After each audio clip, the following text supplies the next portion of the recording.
অনেকে আজকাল এত ডিস্ট্রাকশনের মাঝে ইনডিসিশনে ভোগে। অনেকেরই প্রশ্ন যে একটা জিনিস কতদিন ট্রাই করে তারপরে বুঝবো এটা আমার জন্য না, এটা ছেড়ে দেওয়া উচিত, আর কখন বুঝবো না, আর কখন বুঝবো যে এটাতে আরেকটু লেগে থাকলেই রেজাল্ট পাবো। এই ডিসিশন নেওয়ার ক্রাইটেরিয়াটা কি হবে? একটা কাগজ পেনে লেখা উচিত যে কেন আমি এই ডিসিশনটা নিচ্ছি, এই ওয়াইটার সাইজ কত বড়, যে আমি ডিসিশনটা নিচ্ছি তার কারণ আমি চাকরি পাবো। সাপোজ এই ডিসিশন নিয়ে নিচ্ছি আমি ব্যবসা করে বড়লোক হবো, বা আমি একটা কোম্পানি ওপেন করতে চাইছি তার কারণ এই কোম্পানি থেকে আমি প্রচুর টাকা পাবো। এটা ইউকের গল্প, আমার প্রফেসরের কাছ থেকে শোনা। প্রফেসরের নাম ডক্টর জোনাথন স্মিথ। উনি প্রথম দিন আমাদের এই গল্পটা শুনিয়েছিলেন যে তোমরা যারা সারা পৃথিবীর বিভিন্ন দেশ থেকে এখানে এসছো পড়তে, এই গল্পটা মনে রেখো।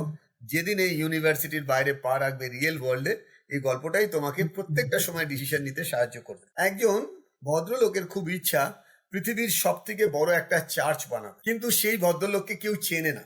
ভদ্রলোক চায়ও না পাবলিকালি লোকে চিনুক। তো সে একটা টিম গঠন করলো, করে সেই চার্চটা বানানো শুরু করলো। ভদ্রলোক কিরকম দেখতে, উনি যে মালিক তিনি ওটা বুঝতে দিলেন না। তিনি একদিন ছদ্মবেশ মানে তার অ্যাকচুয়াল ড্রেসটাকে ঢেকে তিনি ওই চার্চ যারা বানাচ্ছে, যারা এমপ্লয়ি, যারা বিভিন্ন ধরনের ক্লাস অফ পিপল, লেবাররা রয়েছে, তাদের সাথে কথা বলার জন্য গেলেন। তো কিছু মানুষ ইট লাগাচ্ছিলেন। তার মধ্যে একজন মানুষকে জিজ্ঞেস করলো, তুমি কি করছো? তখন সেই ভদ্রলোক দেখে বললো, তুমি কি দেখতে পাচ্ছ না আমার ডেলি রোজগারের পয়সাটা আর্ন করার জন্য আমি ডেলি লেবার হিসেবে এখানে কাজ করছি, ওই ইটটা লাগাচ্ছি।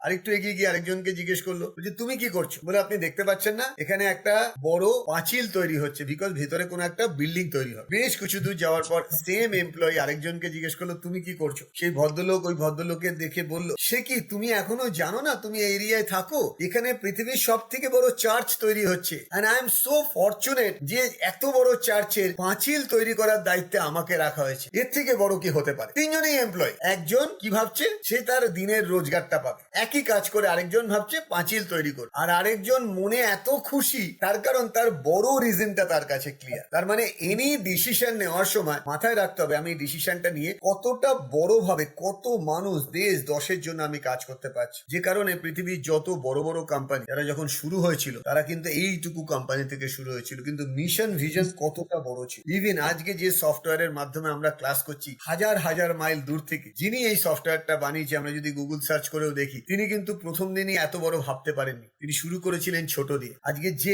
আলোর মধ্যে আমরা বসে আছি, তো থমাস আলভা এডিসন এই বাল্ব আবিষ্কার করতে গিয়ে 10,000 টাইম ফেল করেছিলেন, কিন্তু উনি আশা ছাড়েননি। একজন রিপোর্টার তাকে বলেছিলেন যে আপনি এত বড় একটা ডিসিশন নিয়ে এত 10,000 টাইম ফেল হয়েছে, কত কোটি কোটি টাকা আপনি খরচা করেছেন, হোয়াট ইজ ইউর এক্সপিরিয়েন্স? আমি 10,000 টাইম ফেল করিনি, আমি 10,000 ওয়েজ টু ফেল এর রাস্তা খুঁজে পাওয়াতে তারপরে আর কোনো রাস্তা ছিল না বলে আমি একটাই রাস্তা পেয়েছি, দ্যাট ইজ কল সাকসেস। ঠিক সেরকম ডিসিশনটা যদি নেওয়ার আগে একটু বিগ পিকচার থাকে। বিগ পিকচার মানে আমি ডিসিশনটা নিচ্ছি কেন নিচ্ছি, এটা অ্যাকচুয়ালি যদি আমি অ্যাচিভ করি তাতে আমার ফ্যামিলি, আমার রিলেটিভদের ফ্যামিলি, আমার এক্সটেন্ডেড ফ্যামিলি এবং আমার দেশ, আমার দশের কি কি কাজে লাগবে। যদি এভাবে ভাবা যায় তাহলে সব ডিসিশনই কিন্তু হতে পারে অনেকটা ইউনিক। এটা ফ্যাক্ট যে সবাই সবকিছু চেষ্টা করে হয়তো পায় না, আবার এটাও ফ্যাক্ট কেউ কিন্তু বারণ করেনি চেষ্টা করতে। যদি করতো তাহলে এই মৃণাল চক্রবর্তী হকি খেলে যে সরকারি চাকরিটা পেয়েছিল তাতে তো বেশ 80 যায় মাইনে পাই করে বিছানায় শুয়ে থাকতে পারতো, বউ বাচ্চা নিয়ে সংসার কাটাতে পারতো, কিন্তু তাহলে এত বড় মিশনটা তো নিতে হতো না। আমার মনে হয়